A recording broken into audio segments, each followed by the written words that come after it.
mau bahas topik yang sering banget di request tentang cryptocurrency yang paling populer, yaitu Bitcoin. Mungkin sebagian dari kamu pernah denger nih, kalau harga Bitcoin tuh sempet naik gila-gilaan selama 10 tahun terakhir. Padahal pas awal mulai diedarin, harga satu Bitcoin itu nggak nyampe 100 rupiah. Pokoknya murah banget deh, seolah-olah tuh nggak ada nilainya. Tapi seiring berjalannya waktu, harga Bitcoin tuh terus melonjak. Dari beberapa puluh rupiah jadi beberapa ratus rupiah. Naik lagi sampai beberapa ribu rupiah. Sampai harganya tuh tembus jutaan rupiah. Dan pada puncaknya, di tanggal 16 Desember 2017, satu Bitcoin tuh sempat nyentuh harga 260 juta rupiah. Coba kamu bayangin deh, satu Bitcoin yang tadinya dihargai kurang dari 100 rupiah, naik jadi 260 juta rupiah dalam waktu 7 tahun. Makanya banyak orang yang nyesel nih, coba aja dulu beli Bitcoin pas harganya masih murah. Mereka yang beli dan tetap nyimpan Bitcoin pasti udah jadi miliarder atau bahkan triliuner. Tapi di sisi lain, ada banyak juga nih orang yang jatuh bangkrut gara-gara Bitcoin. Kebanyakan mereka yang bangkrut itu adalah mereka yang ikut-ikutan beli Bitcoin pas harganya tuh udah tinggi banget. Karena tergiur sama kenaikan harga Bitcoin yang fantastis. Mereka tuh cuma berspekulasi kalau harganya tuh bakalan terus naik, tapi nggak paham apa itu Bitcoin. Nah, mereka tuh panik ngeliat fluktuasi harga yang naik turun secara drastis, dan akhirnya terpaksa jual Bitcoin mereka di harga yang jauh lebih murah dibanding harga beli, dan ngalamin kerugian yang parah. Sampai sekarang, masih banyak orang yang ngomongin Bitcoin, tapi sebatas tentang kenaikan dan penurunan harganya yang tinggi banget. Jarang banget nih, ada yang benar-benar paham apa itu cryptocurrency secara umum dan khususnya Bitcoin. Nah, makanya di video kali ini aku nggak akan bahas tentang fluktuasi harga Bitcoin. Justru, aku mau bahas tentang gimana sih sejarah Bitcoin. Sebetulnya apa sih tujuan pembuatan Bitcoin? Apa sih fungsinya? Dan apa kelebihan serta ke cryptocurrency dan Bitcoin? Cryptocurrency itu apa sih? Sesuai namanya, cryptocurrency itu adalah bentuk simpanan digital yang proses transfernya tuh pakai teknik kriptografi atau sandi rahasia. Peredaran cryptocurrency ini tuh nggak dikendaliin oleh satu lembaga kayak bank sentral ataupun perusahaan tertentu, melainkan dengan server yang terpencar-pencar yang sifatnya terdesentralisasi. Sebetulnya ngapain sih bikin cryptocurrency? Emang ada yang salah ya sama sistem uang digital tradisional? Nah, para penggagas awal cryptocurrency ini tuh punya pemikiran kalau perputaran uang dalam ekonomi itu harusnya bisa dilakuin setiap orang secara independen, tanpa harus melalui pihak ketiga yang jadi perantara, kayak bank atau perusahaan penyedia dompet digital. Dan proses penerbitannya pun nggak dimonopoli oleh satu institusi, kayak bank sentral. Karena nih, kalau ada pihak ketiga yang jadi perantara, proses transaksi ekonomi yang terjadi tuh dimonitor dengan ketat. Distribusi dan peredaran uang juga dikendaliin pakai suku bunga. Dan proses penerbitan uangnya dimonopoli sama bank sentral. Gak cuma itu aja, layanan penyimpanan atau proses transfer pun dikenain biaya yang lumayan mahal sama pihak bank. Nah, cryptocurrency ini tuh hadir dan nawarin solusi supaya setiap orang tuh bisa ngelakuin proses transaksi ekonomi secara independen, pakai sistem yang gak bisa dikendalin oleh siapapun, tapi punya jaringan yang bisa ngedokumentasiin setiap transaksi secara otomatis tanpa harus ada institusi yang lola. Wah, menarik banget ya idenya. Sebetulnya gagasan awal cryptocurrency ini tuh udah ada loh sejak tahun 98, tapi saat itu secara teknis, sistem ini tuh belum bisa diimplementasiin. Karena kalau nggak ada pihak yang mencatat setiap transaksi, setiap orang tuh jadi bisa menduplikasi uang digital sebanyak mungkin. Nah, masalah itu akhirnya diselesain di tahun 2008 sama orang yang misterius banget dan pakai nama samaran, Satoshi Nakamoto, dengan pakai teknologi blockchain. Di bulan Januari tahun 2009, konsep cryptocurrency dengan teknologi blockchain ini tuh diluncurin untuk pertama kalinya dan dikasih nama Bitcoin. Bisa dibilang nih, Bitcoin ini adalah cryptocurrency pertama yang sukses dibikin. Terus gimana ceritanya sih Bitcoin tuh bisa terdistribusi ke banyak orang dan setiap orang tuh bisa saling bertransaksi pakai Bitcoin? Pertama nih, Bitcoin tuh harus punya jaringan, tapi jaringan itu tuh nggak boleh terpusat di satu server, nggak boleh dikelola sama satu perusahaan, dan nggak boleh ada yang ngendaliin. Emang kenapa sih Bitcoin nggak boleh ada yang ngendaliin? Karena kalau Bitcoin itu bisa dikendalin oleh satu pihak, ujung-ujungnya sama aja kayak mata uang digital saat ini, yang dikendalin sama bank sentral, ataupun oleh server perusahaan tertentu. Terus caranya gimana dong? Caranya adalah dengan bikin banyak komputer rumahan di seluruh dunia jadi server, yang terpencar-pencar dan berfungsi buat nyimpen, merekam, dan mengkonfirmasi seluruh data transaksi Bitcoin. Para penggagas awal Bitcoin kayak Satoshi, Hal Finney, Gavin, dan kawan-kawan tuh mulai mempopulerkan konsep ini dengan cara ngebujuk temen-temennya buat jadi server-server Bitcoin. Gimana sih caranya supaya sebuah komputer bisa jadi server Bitcoin? Nah, komputer itu tuh ditugasin buat nyelesain sandi matematika di jaringan blockchain. Kalau komputer itu bisa nyelesain sandi matematika tersebut, komputer tersebut tuh bakalan dapat hadiah berupa Bitcoin. Selain itu, komputer tersebut juga bakalan berfungsi sebagai server di antara banyak jaringan server lainnya yang bertugas buat ngerekam dan mengkonfirmasi proses transfer Bitcoin di seluruh dunia.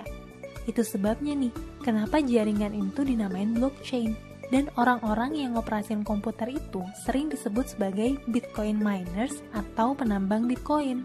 Dengan adanya jaringan server yang terpencar-pencar atau blockchain, transaksi Bitcoin tuh bisa dilakuin secara independen, tanpa harus melalui perantara bank atau perusahaan tertentu. Nah, ini nih nilai jual fungsional dari Bitcoin itu sendiri. Misalnya kamu mau transfer uang dari Indonesia ke negara lain. Kamu tuh bisa transfer uang lewat bank atau institusi keuangan tertentu dan bayar biaya layanan. Proses transfer ini tuh makan waktu beberapa jam atau bahkan beberapa hari kerja. Belum lagi nih, diperluin kehadiran institusi keuangan dari pihak pengirim maupun pihak penerima di lokasi geografis masing-masing. Dengan cryptocurrency, semua orang tuh bisa ngelakuin transfer dari seluruh dunia cuma dalam waktu beberapa menit doang, tanpa perlu ada perantara sama sekali. Karena yang ngelakuin verifikasi transfernya itu adalah jaringan blockchain yang terpencar-pencar di seluruh dunia. Nah, di tabel ini kamu bisa ngeliat nih perbedaan cryptocurrency dengan mata uang digital tradisional lainnya. Sayangnya, penggunaan cryptocurrency ini tuh banyak berbenturan sama hukum. Jadi ada banyak persepsi negatif terkait cryptocurrency, khususnya Bitcoin.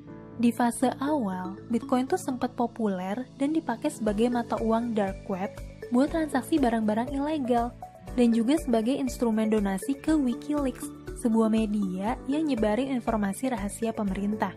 Makanya, Satoshi tuh pernah bilang kayak gini di forum kriptografi, sebelum akhirnya dia ngilang dan gak ada yang tahu identitasnya sampai sekarang. Terlepas dari itu, penggunaan Bitcoin tuh terus naik dengan fantastis sejak Maret 2010, ketika bitcoinmarket.com tuh mulai beroperasi sebagai Bitcoin exchange pertama di dunia. Di bulan Mei 2010, Laszlo Hanyecz, seorang programmer dan penggiat kriptografi, buat pertama kalinya ngelakuin transaksi konsumsi pakai Bitcoin. Dia tuh minta member di sebuah forum buat beliin 2 box pizza, dan dia bayar orang tersebut sebesar 10.000 Bitcoin. Saat itu, 1 Bitcoin tuh kira-kira sekitar Rp50 doang, dan harga 2 box pizza itu setara Rp500.000. Tapi nih, saat video ini dibuat, nilai dari 10.000 Bitcoin itu setara dengan 1,3 triliun rupiah. Bayangin deh, kenaikan harga Bitcoin sejak pertama kali beredar tuh udah jutaan %. Nah, mungkin kamu penasaran, apa sih yang bikin harga Bitcoin naik tinggi banget? Sesuai hukum ekonomi, kenaikan harga sebuah entitas selalu disebabkan sama 2 hal. Pertama, banyaknya permintaan terhadap entitas tersebut. Kedua, keterbatasan atau kelangkaan dari entitas tersebut. Dari sisi kelangkaan, Satoshi Nakamoto dan para programmer awal Bitcoin tuh ngebatasin jumlah Bitcoin, maksimal 21 juta unit Bitcoin, dan jumlah tersebut tuh baru akan tercapai di tahun 2140. Jadi bisa dibilang, jumlah Bitcoin itu tuh terbatas dan gak ada seorang pun yang bisa memproduksi lebih dari jumlah tersebut. Dari sisi permintaan, penggunaan Bitcoin tuh mulai marak sebagai mata uang dan komoditas yang diperjualbelikan di bursa cryptocurrency, dengan volume transaksi yang terus naik dari tahun ke tahun. Kamu perlu tahu juga nih, salah satu kelemahan Bitcoin itu adalah fluktuasi nilainya yang sangat agresif. Bayangin deh, setelah Bitcoin nyentuh harga tertingginya di Juni 2011 di angka $30, harganya tuh turun 93% sampai nyentuh $2 di Desember 2011. Begitu juga ketika Bitcoin nyentuh harga $1.200 di November 2013. Harganya tuh turun 83% jadi $200 di bulan Maret 2015. Dan waktu harga Bitcoin tuh nyentuh rekor tertingginya di $19.000 di akhir tahun 2017, harganya tuh sempat turun 84%, jadi $3.000 di Desember 2018. Makanya, terlepas dari banyak cerita manis yang kita dengar dari para investor dan penambang Bitcoin, gak jarang juga kita dengar berita buruk dari banyak orang yang ngalamin kerugian parah, bahkan bangkrut, gara-gara berspekulasi saat ngelakuin transaksi jual beli cryptocurrency. Karena fluktuasi harga yang tinggi ini, gak jarang juga pelaku pasar modal dan trader forex di seluruh dunia ikut berpartisipasi dalam perdagangan cryptocurrency buat dapetin keuntungan berupa capital gain. Di Indonesia sendiri nih, Bitcoin tuh berstatus sebagai komoditas aset digital yang bisa diperjualbelikan, tapi belum diakui sebagai alat pembayaran yang sah. Sampai saat ini, udah ada banyak platform yang bisa dipakai buat beli dan jual Bitcoin di Indonesia, pakai mata uang rupiah. Pertanyaannya, gimana sih masa depan Bitcoin atau cryptocurrency yang lain, kayak Ethereum, Bitcoin Cash, Litecoin, dan lain-lain? Kita nggak akan pernah tahu apa yang bakal terjadi di masa depan. Sejauh mana sih cryptocurrency ini bisa diterima oleh publik dan penggunanya bisa semakin aktif? Atau malah, cryptocurrency ini tuh ternyata cuma sebatas pada komoditas digital yang diperjualbelikan dan harganya tuh bakalan terus berfluktuasi berdasarkan spekulasi doang. Satoshi sendiri tuh pernah bilang, I'm sure that in 20 years, there will either be very large transaction volume or no volume. Nah, pada saat kamu nonton video ini di masa depan, berapa sih harga Bitcoin saat itu? Tulis di kolom komentar ya. Apa Bitcoin bisa nembus rekor tertingginya di harga 260 juta rupiah? Atau malah harganya jatuh sampai nggak bernilai lagi? Oke deh, segitu aja pembahasan kali ini tentang cryptocurrency khusus. Anda kalau memegang aset kripto yang tidak ada value-nya, Anda dump nggak? Ya, ngapain saya pegang? Ya, itulah yang kami coba buat berbeda di Nagaya. Kami ingin mencoba menyelesaikan kendala ini. Anda bisa lihat di Nagaya warna hijau itu adalah backup emas. Dan backup emasnya sedikit-sedikit bertambah. Ya, sedikit-sedikit. Ya memang kita nggak bilang misalkan bertambahnya berapa gitu ya. Sedikit-sedikit. Tapi dia bertambah. Yang berarti Anda ke depannya daripada Anda jual di bawah harga emas, Anda lebih baik pegang dong. Ya, dan Anda nggak akan terlalu khawatir untuk memegang Nagaya karena dalamnya ada emasnya. Ya, dan dia tidak akan mau turun di bawah nilai emas yang membackup karena Anda pun sebagai holder nggak akan mau ngedam di bawah nilai emas yang membackup, setuju? Ya, itu adalah konsep yang sedang kita bangun di Nagaya. Ya, itulah kenapa Nagaya disebut sebagai aset hybrid crypto aset. Ya, kita lihat nilai emas dari dulu sampai masa depan nilainya pasti naik terus. Ya, walaupun pasti ada ya penurunan, tapi kalau kita tarik secara jangka panjang dia itu nilainya naik. Bitcoin tidak ada backup emasnya tapi naiknya sangat luar biasa. Betul? Ya. Nah, sekarang pertanyaan saya, bagaimana dengan Nagaya? Nagaya sistemnya dengan Bitcoin sama tidak? Hampir sama. Sama-sama aset kripto, sama-sama pakai blockchain. Bedanya, Nagaya di backup oleh emas murni. Dan emasnya bisa bertambah lagi. Nagayanya jumlahnya terbatas, cuma ada 50 juta, emas pun jumlahnya terbatas. Bagaimana menurut Anda nilai Nagaya ke depan? Diharapkan akan terus.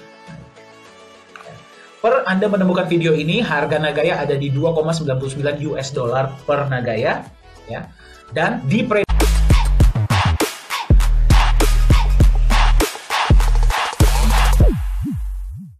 Halo semuanya, selamat datang di Nagaya Family Tim Benilu. Perkenalkan, nama saya Mr. Benilu. Bergabunglah bersama kami, Tim Benilu, the biggest team in Nagaya. Orang cerdas, pilih Nagaya. We are Nagaya Family, nagayakan Indonesia, viralkan Nagaya.